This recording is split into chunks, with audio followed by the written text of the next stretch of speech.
আসসালামু আলাইকুম সুপ্রিয় দর্শক, মহার্ঘ ভাতা নিয়ে নতুন তথ্য জানালেন জনপ্রশাসন সচিব।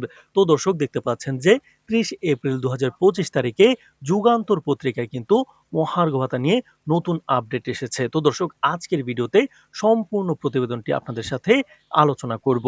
তার আগে আপনাদের কাছে ছোট্ট একটি রিকোয়েস্ট, অবশ্যই আমাদের চ্যানেলটি সাবস্ক্রাইব করে দিন মহার্ঘ ভাতার সর্বশেষ আপডেট সবার আগে পেতে। তো দর্শক, সরকারি কর্মকর্তা কর্মচারীদের মহার্ঘ ভাতা নিয়ে ভিন্ন তথ্য উঠে এসেছে। প্রথমে জনপ্রশাসন মন্ত্রণালয়ের সিনিয়র সচিব মোখলেছুর রহমান জানান, আগামী ৩০ জুনের মধ্যে মহার্ঘ ভাতা ঘোষণা করা হবে। তবে তিনি ভাতার পরিমাণ সম্পর্কে কিছু জানাননি। সচিব এমন কথা বলেছিলেন গত ৯ জানুয়ারি সচিবালয়ে গণমাধ্যম কর্মীদের। পরে অবশ্য অর্থ উপদেষ্টা সালেউদ্দিন আহমেদ অন্য তথ্য দেন। গত ২৮ জানুয়ারি মঙ্গলবার সচিবালয়ে তিনি বলেন, সরকারি কর্মকর্তা ও কর্মচারীদের মহার্ঘ ভাতা দেওয়ার বিষয়ে কে ঘোষণা দিয়েছে আমি জানি না। সরকারি কর্মচারীরা মহার্ঘ ভাতা পাচ্ছেন কিনা এমন প্রশ্নে অর্থ উপদেষ্টা বলেন, মহার্ঘ ভাতার বিষয়ে এখনো আমরা কোনো সিদ্ধান্ত নেইনি। এবার সেই মহার্ঘ ভাতা নিয়ে নতুন তথ্য দিলেন জনপ্রশাসনের সিনিয়র সচিব মোখলেছুর রহমান। প্রস্তাবিত মহার্ঘ ভাতা হারের ক্ষেত্রেও থাকবে ভিন্নতা। উচ্চ গ্রেডের কর্মকর্তারা তুলনামূলক কম হারে আর নিম্ন গ্রেডের কর্মচারীরা তুলনামূলক বেশি হারে এই ভাতা পাবেন। এই পদক্ষেপকে অনেকেই বলছেন সামাজিক ন্যায় বিচারের পথে একটি বড় পদক্ষেপ। জনপ্রশাসনের মধ্যে ইতিবাচক সাড়া। সরকারি দপ্তরগুলোতে ইতিমধ্যেই এই ঘোষণা নিয়ে আশার সঞ্চার হয়েছে। বহু বছর ধরে মহার্ঘ ভাতার দাবিতে আন্দোলন করা চাকরিজীবীরা এখন আশাবাদী যে এবার সত্যি বাস্তব পদক্ষেপ নেওয়া হবে।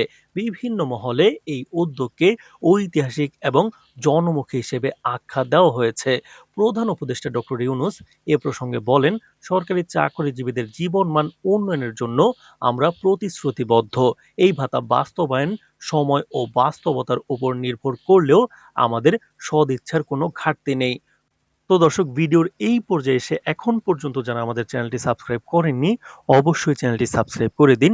আপনি যদি একজন সরকারি চাকরিজীবী হন, তাহলে মহার্ঘ ভাতা সহ সরকারি প্রজ্ঞাপন, গ্যাজেট সহ বিভিন্ন তথ্য সবার আগে পেতে আমাদের চ্যানেলটি অবশ্যই সাবস্ক্রাইব করে রাখুন। তো দর্শক, আমরা জানতে পেরেছি যে ১১ই মে তারিখে কিন্তু একটি বৈঠক হবে।